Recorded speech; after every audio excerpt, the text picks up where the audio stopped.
Well, welcome to this episode of the Good Leadership Podcast. I'm your host, Charles Good. My guest for this episode is Graeme Codrington, who is an expert in the new world of work.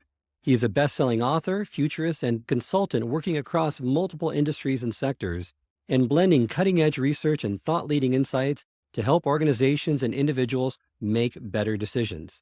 Today, we are talking about decision-making, one of the most essential yet challenging areas for leaders. In this episode, we tackle common cognitive biases that silently shape our decisions and can lead us astray. From the confirmation biases to anchoring biases, we explore and provide solutions for many of the common biases that many of us face on a daily basis so that you can make smarter, more informed decisions. So let's dive in. I hope you enjoy.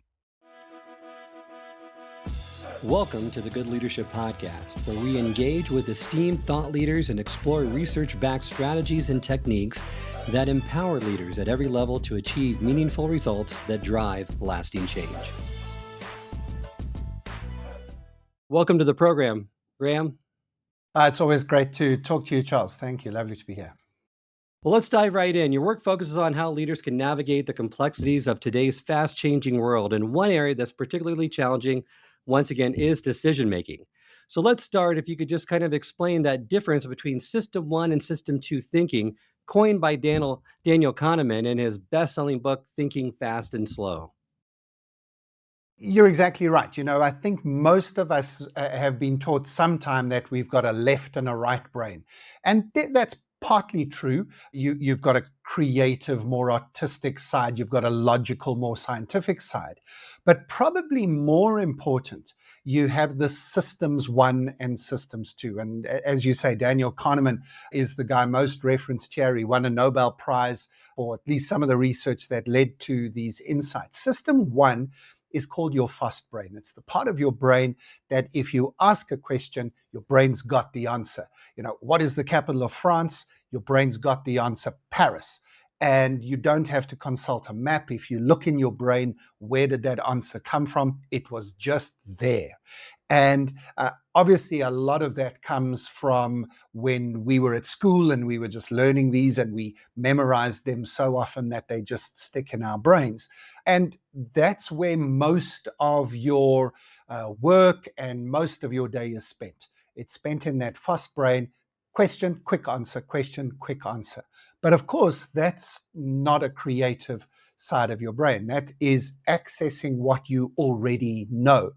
And if we can be charitable about it, it is where your experience, your education, your expertise resides.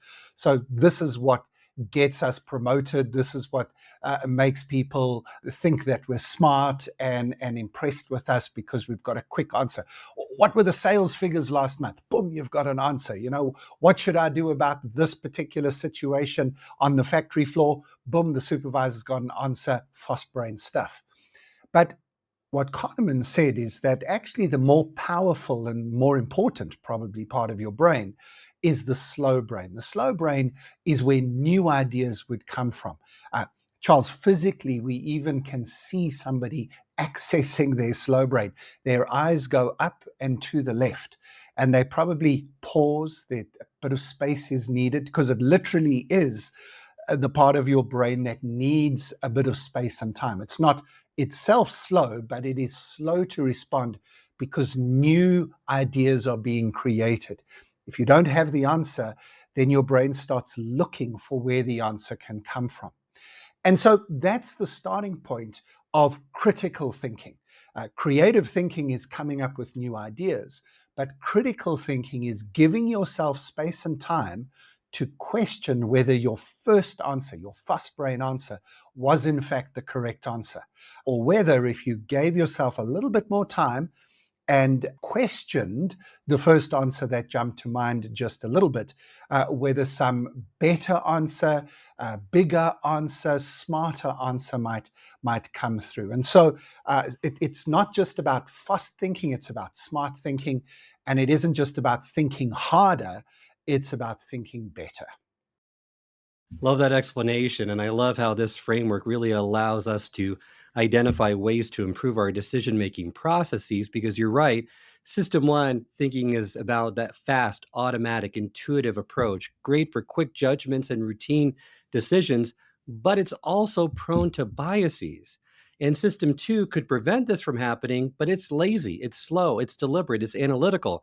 So, by the fact that it requires more cognitive effort, means that it's essential for problem solving, but it's not going to be utilized as much as it should.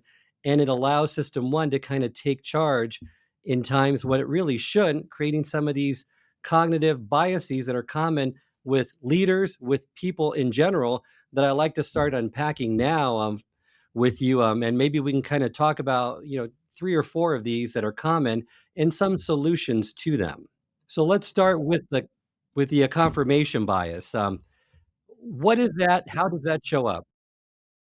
Yeah, perfect place to start, Charles. I was going to just say that you're spot on with highlighting bias as a really important part of this equation. And what people need to understand is you can't opt out of having biases. You can't train them away. In fact, the more intelligent you are, the more likely you are to have biases. Or if I can be more technically accurate, and I hope people don't take offense at this, the more intelligent you think you are, the more likely it is you trust your own brain, right? You trust what your brain is telling you, and you don't question that you might have one or more of these biases in place. So let's dive in. You mentioned confirmation bias. That's spot on. It's the big one. It's the one that you cannot get past. It's literally what your brain is designed and programmed to do. And that is, your brain is desperate to prove itself correct. You have a view of the world. You believe certain things to be true. These can be small things like prawns taste wonderful. And you believe that, and then you'll see a buffet of food in front of you, and you'll go and you'll grab a prawn and you'll eat it, and you go, that was delicious. The person next to you grabs the same prawn and thinks it's disgusting. How did that happen? It's not just taste buds. A lot of it has got to do with what your brain is expecting. And if your brain expects something, it is desperate to prove itself correct.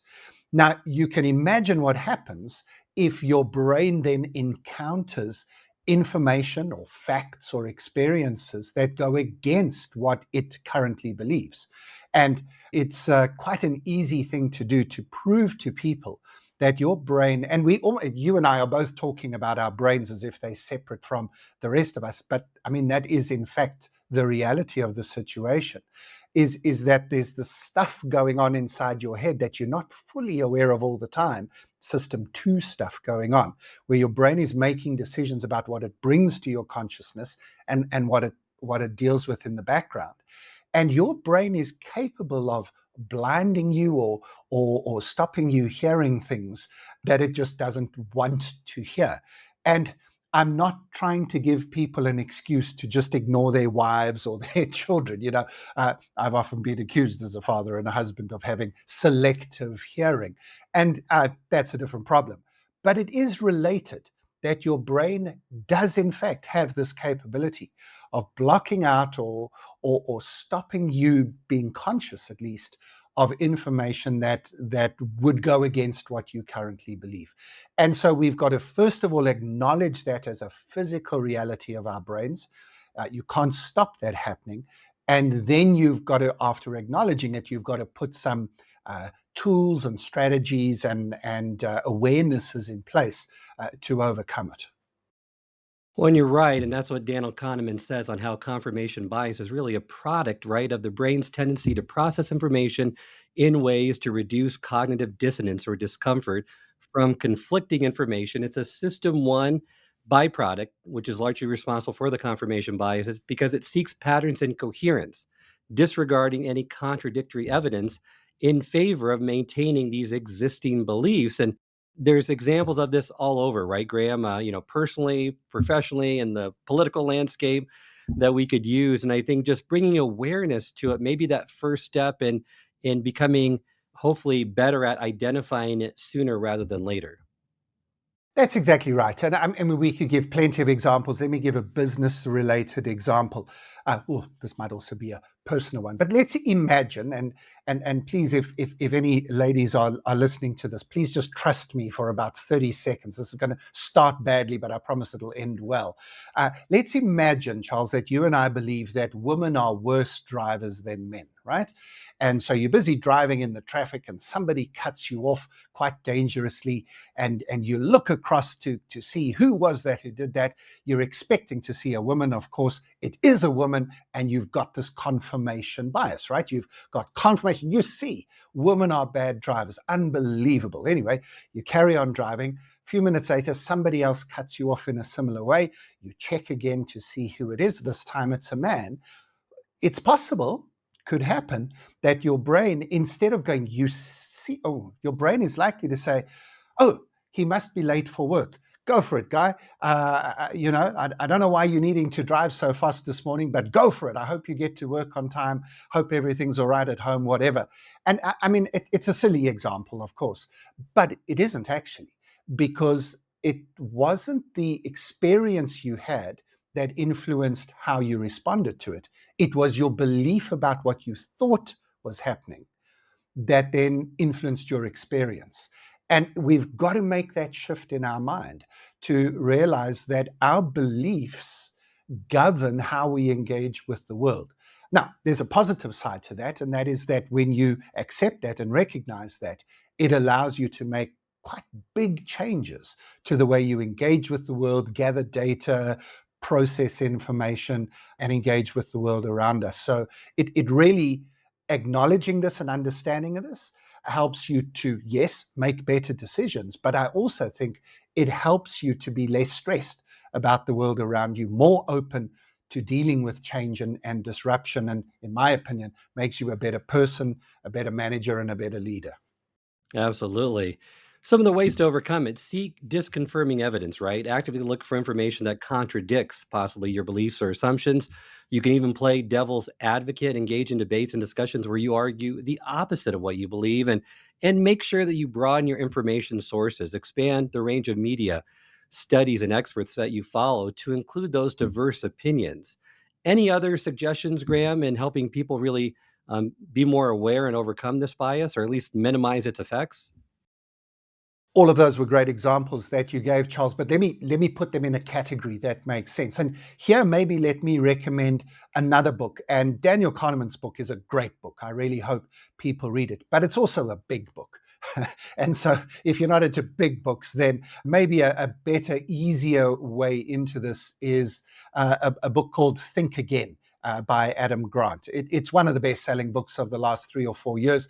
And in my opinion, it's the best book I've read in the last 5 years. And I try to read a lot. So I hope that's a good recommendation. So Think Again by Adam Grant. And the subtitle of his book is The Power of Knowing What You Don't Know.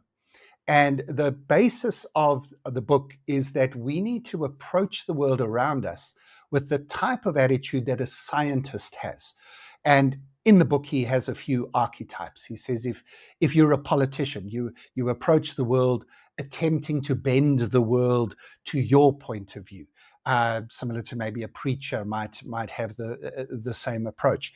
If you are somebody who's trying to impose your will on other people, you will see the world in a certain way. But what a scientist attempts to do is to prove herself wrong. So a scientist says, I've got a theory of how the world works. I'm going to set up an experiment. And the goal of the experiment is to prove yourself wrong. Now, there's a great story that I can tell here. If you've seen the Apollo 13 movie, if you know anything about that this is the Houston, we've got a problem Apollo mission, right? These guys go up into space. They attempting to do the last recce of the moon before the moon landing. And a few, I think it was just a few hours after taking off, there's this Houston, we've got a problem. There was a problem with one of their air inlets, and they were going to run out of air. And in the movie, it's got some wonderful actors in it. And in the movie, there's this moment where the chief engineer down at NASA headquarters walks into a room, and he's surrounded by a group of engineers, and he empties literally a dustbin full of looks like rubbish onto a desk. And he holds up two components and he says, right, we have to make this fit into that using only these things. And of course, this is what they've got available to them in the capsule in space, and they've got to make this a new air filter for them. Anyway, an hour or two later, they've come up with a plan, and in the movie, they then take this completely jimmied thing to the headquarters. They've written out a plan and they send it up, and of course, we know it worked. But in real life, what actually happened, and I believe actually one of your colleagues, John Peters, has an uncle who was in the room. I've shared this story with John, and he verified it via a family member. What in real life, what happened was, after developing the solution, they took it to another room where another group of engineers were waiting to stress test it. And that's the bit that gets missed in real life. We skipped it in the movie because it isn't sexy. But in real life, real engineers, real scientists, and I guess accountants, lawyers, engineers, doctors, and other professionals have this testing system. This is what I plan to do. This is what I think we should do. Let's test it. Let's try and break it. Let's try and see what would happen if some contradictory evidence came to light. And if we can build that into our everyday thinking, it doesn't mean you take hours and hours to make every decision, but you just put this little alert in your mind to say, but what other evidence is there? As you said, devil's advocate, looking for us. What if it went wrong? So scenario thinking. And there's a variety of ways, each of which is simply designed to say, but what if I'm wrong? And part of that is an ego shift to say, you know what? I'm almost certainly wrong at least some of the time. And if this is one of those moments, I'd rather know it in advance. And so that's really the basis of critical thinking, is to give yourself permission to ask, but what if I'm wrong? So the next one I'd like to talk about, and I'm not sure if we can explore it to the level that we have with the confirmation bias, but I'd love to get to 3 or 4 more, is the anchoring bias. And the anchoring bias is where people rely too heavily on the first piece of information they encounter when making a decision, so that initial value influences their judgments, even if the anchor, believe it or not, is unrelated or arbitrary. So when faced with uncertainty, people then tend to adjust away from the anchor, but they don't do it enough, which leads to biases in decision making. So, Graeme, perhaps you can provide us with an example and then some solutions regarding this bias. Yeah, so that's a really great example that you've given there. And there's all sorts of tests that people have done where you literally give them a random number about 3 minutes before asking them another question. And if you give them a high number or a low number, it influences the answer they give you. It's astounding. But I'll give you a real life example. You go to a restaurant and there's a wine menu, and there's always a cheap wine and there's always an expensive wine. And 80% of the wine sold in the restaurant will be somewhere in between those two anchor points. So now if you're the restaurant owner, you want to say, well, how do I increase the value of the wine that gets sold? The simple solution is you put a really expensive wine at the bottom of that list. So you increase the cost of the most expensive wine. And I don't want to tell people how to be fraudulent, but you don't even have to have a bottle of that wine in your cellar, because nobody's ever going to buy it.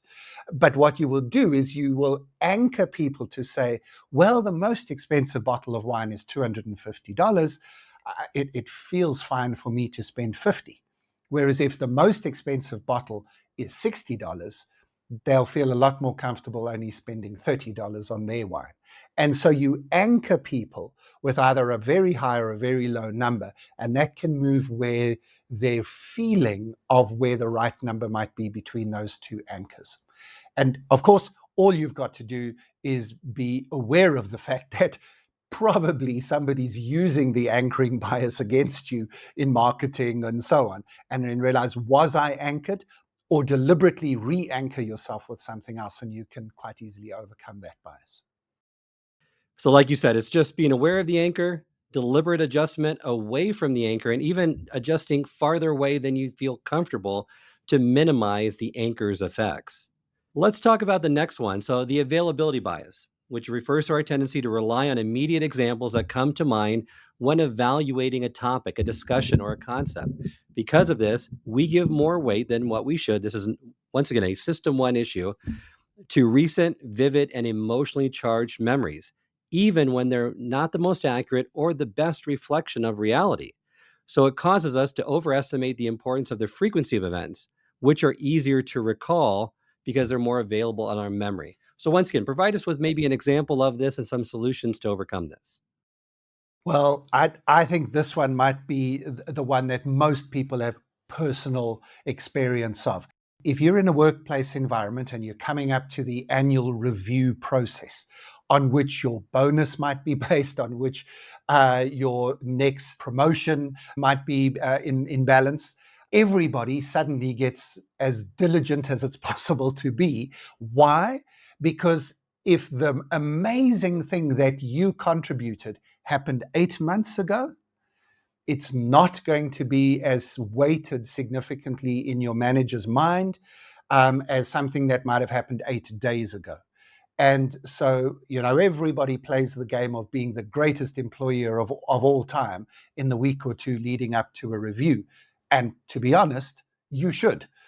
But now, if you are a manager or an organization that wants to be fair and, of course, wants to help people contribute better, you need to put systems in place to overcome this. So it might be doing interim reviews with weightings as you go through the year. It might be journaling so you don't forget things. And it also might be giving staff members the opportunity to remind you of the great things that they had done through the year, remembering, of course, they may themselves have forgotten it too. And so that's an example where time influences the availability of your memory and the weighting of the memory, but it can also be the emotional impact that that has, or any other reason why it would be more vivid in your mind. And again, the way to counter that is to just recognize that this happens. And this is one that really gets benefit from building systems, as with the example of the review, where we recognize emotional or time-based distance changes our weighting of importance, and we can build systems to overcome that one. And then some ways, like you mentioned, just to overcome it, which is great, question your assumptions, seek out data, and just be more aware. Getting back to that awareness piece, right? Ask yourself, is this decision based on solid data or simply what comes to mind easily? It may be a recent event or something I saw on social media or TV. Spreading your input, so diversifying, let's use that word, that diversifying your sources of information is very useful. And again, if we give a workplace environment, this is why you find in many workplaces things like we do a 360 review, which allows us to get a view from multiple, people above us, people below us in the organization, colleagues. That's the reason why some of these tools exist, is because we've recognized those biases and tried to build systems to overcome them. If you're thinking about it in your personal life, we all know, and we're recording this, and I think we'll release this just before Thanksgiving, and we all sort of planning our Thanksgiving trips, and we know what's going to happen at these Thanksgiving dinners, as especially it's the classic uncle sitting in the corner who's got his views. Why? Because he only watches certain TV channels, only reads certain sources. And we realize you can't just say, do your own research or think better. We need to recognize that if we don't have a diversity of inputs, even inputs that maybe we don't like, but they are feeding us with that broader view, if we don't do that, any of us, even with the best intentions in the world, can get trapped in a certain way of thinking. And then we are not critical and we don't make good decisions if decisions are required.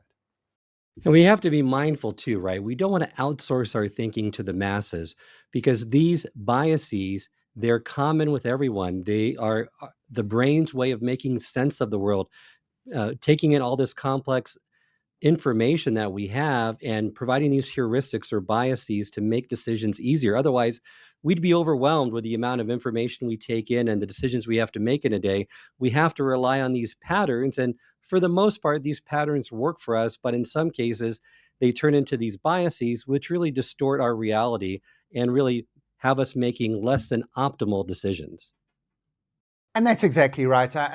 Just a little bit of the neuroscience behind it. I mean, these go all the way back to the most primitive human beings. When if you saw a bush move or a shadow doing something that it shouldn't do, you didn't want to sit down and have a 3 hour committee meeting about how we should respond. That was probably a threat and a predator, and it might have been a life and death moment. And there's still that little part of our brain, and that's part of what guides the fast brain. It's even faster than your fast brain. It's your instinctual brain that often sees everything as a threat around you.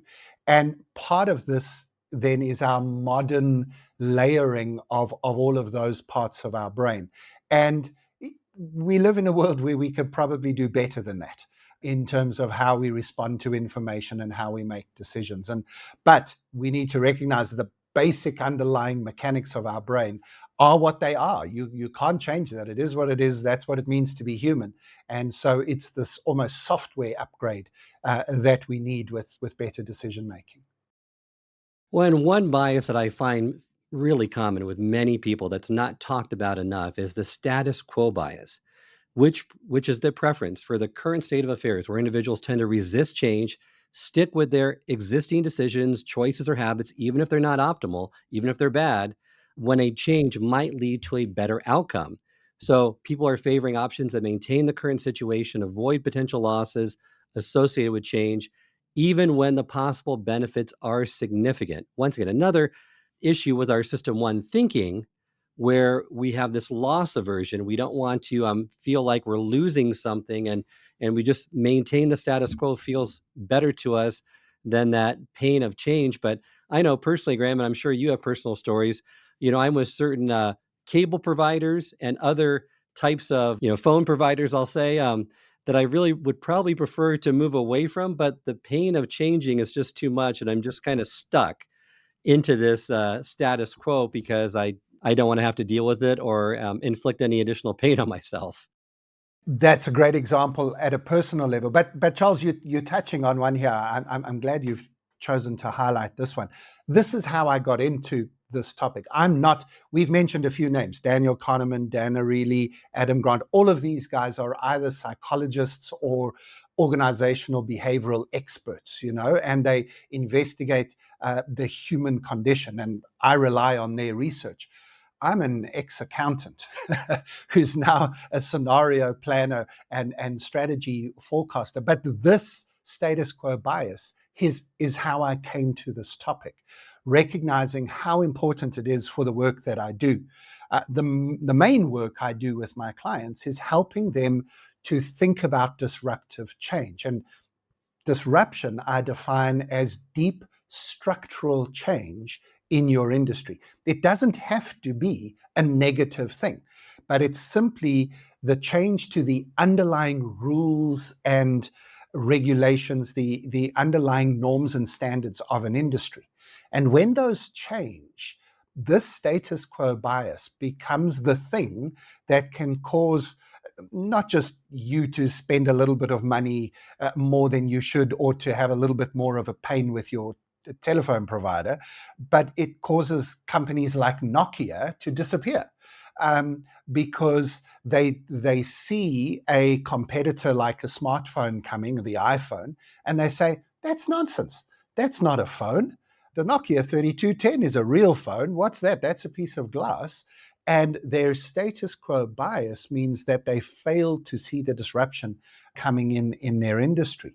And then things like the confirmation bias and so on kick in as well. And just they tell themselves, we're fine. We're the leaders in the market. We know what we're doing. We know how to get this done. And so For me, I have a real passion for helping people, whether it's in their personal lives, with their families, or whether it's just with their teams in a department in a business, or whether it's the leaders of a business who are needing to think about where might our business be 5 or 10 years from now. I have a real passion for just helping people to say, but what would happen if? And the if is, what if some of the underlying rules of the game were changed? And it's remarkable that when people give themselves permission to play out some scenarios in their minds and use some of the critical thinking tools, that they begin to see what's possible in their industry, and they realize we don't have to worry about the threats. I mean, there are threats and we should do something about them. But honestly, your mind opens up to opportunities and your mind sees things that are possible in the future. And that's what I love seeing in the people I work with. You're right. Executives fear the risks associated with adopting new technologies, especially if the current strategy has been historically successful. So, this reluctance to innovate can lead companies to fall behind competitors who are more willing to embrace that change and to really kind of take those risks. And some of the other leaders that I've spoken to, they break the decisions down into smaller risks. Focus on the future, not the past, because then if you focus on the past, it's kind of that sunk cost fallacy that we didn't have time to cover, but where you want to maintain the current situation because you put so much effort into it. Well, and one more that it brings to mind based on what we just said that really kind of follows nicely with this, and we've only kind of touched upon the biases. Maybe you can kind of, I mean, there's hundreds of them. Some are definitely more common, and we try to pick the five most common. And the final one is really hindsight bias, because this really is stating it refers to the tendency to see events as having been predictable after they've already occurred, even though there was no clear way to foresee the outcome beforehand. And it's expressed often in those feelings like, I knew this all along, right? It has this illusion of predictability, gives you overconfidence, and really distorts your thinking in many ways. Well, let me add another one to this that's got a number of different labels with it, but I like the label of the superhero effect. And it's often called the self-referential effect, or there's a number of labels for it. But it's linked to this, and you'll see why, Charles. It's to say that if something went well, if we made a risky decision and then it turned out well, we congratulate ourselves, and the CEO and the leader of the team will say, I knew it. I knew that was a great decision and we did a great job and it was our smart decision making that led us here. Of course, if you take a risky decision and it turns out badly, you'll then blame circumstances. Well, inflation, we weren't expecting that. And well, I mean, who could have expected the oil price to do what it did? And, and it's got nothing to do with you, right? It wasn't your mistake. It wasn't your decision. Circumstances were there. Now, of course, it's as equally likely that you were just lucky and that circumstances played out in favor of the decision you made, but actually it wasn't really your decision that caused the success. And that's part of this issue of just hindsight, is it's very easy for us to look back, and often in the way we learn things, we look at the business cases and everybody says, well, at Apple they did this and at Google they did that, and then of course you can tell the other stories. At Boeing they're doing that, and it's so easy in hindsight to then point to either good or bad outcomes. What we really should be doing is recognizing the things that history doesn't record, and to recognize the decisions that weren't made. Let me give you a practical example. We mentioned Nokia earlier. On the day that Nokia was sold, it was sometime in May of 2016. They were sold to Microsoft, basically as a fire sale. I think the net effect was $1. It's an insane story. We know it. But the CEO, Stephen Elop, on that day said, we didn't do anything wrong, but somehow we lost. And obviously, lots of people have investigated this, obviously, case studies all around about Nokia. But actually, most of the case studies and the reviews agree with him. Nokia didn't do anything wrong. They didn't make any bad investments. They didn't make any bad phones. There weren't any bad decisions. But here he is selling his company, one of the great companies in human history, for $1 to Microsoft, and nobody uses Nokia anymore. So something had to have gone wrong. And I suppose this is the point that we try to be making to people. What went wrong was not what they chose to do, it was the failure to do things. So it wasn't making bad decisions, it was not making the right decisions. And that's why, for me, this issue of critical thinking and decision making is so important, because it isn't just the decisions you make, it's also the decisions you don't make. And hindsight bias gets in our way all the time, because we tend to think of ourselves in good terms, and we forget what we've learned through the tough times in the past. Anyway, you can see, Charles, I mean, as you said, there are hundreds of these, and most of them are interrelated. And it all just comes down to giving ourselves permission to not be scared to question what we think, what we believe, and to take just a little bit of extra time with a few extra tactics and tools to make the better decisions than we're making now. And I love the superhero effect. I've heard it being termed the fundamental attribution bias, where you attribute successes to yourself, but when you fail, it's attributed to external factors, right? And someone once told me that we tend to judge ourselves by our intentions, but other people by their behavior. So it's really hard to have that dual comparison between the two. But you're right. We have these biases, they're pervasive. I think the first step in overcoming them is to be more aware. And hopefully the 5 that we've given you are 5 of the most common for leaders and a lot of individuals. So if you're just aware of those, practice just catching yourself before you go too far down that funnel. That's probably the best course of action. And then use some of the solutions we mentioned really to help you in fostering better decision making and being less attuned, or hopefully being more attuned to when you're making these biases. I hope this episode has provided you with valuable insights. If it has, I ask you to share it with someone who would also benefit from it. If you've been enjoying and gaining knowledge from this podcast, then subscribe to our YouTube channel, where you can find all the previous episodes of the podcast and additional learning resources. You can also subscribe to the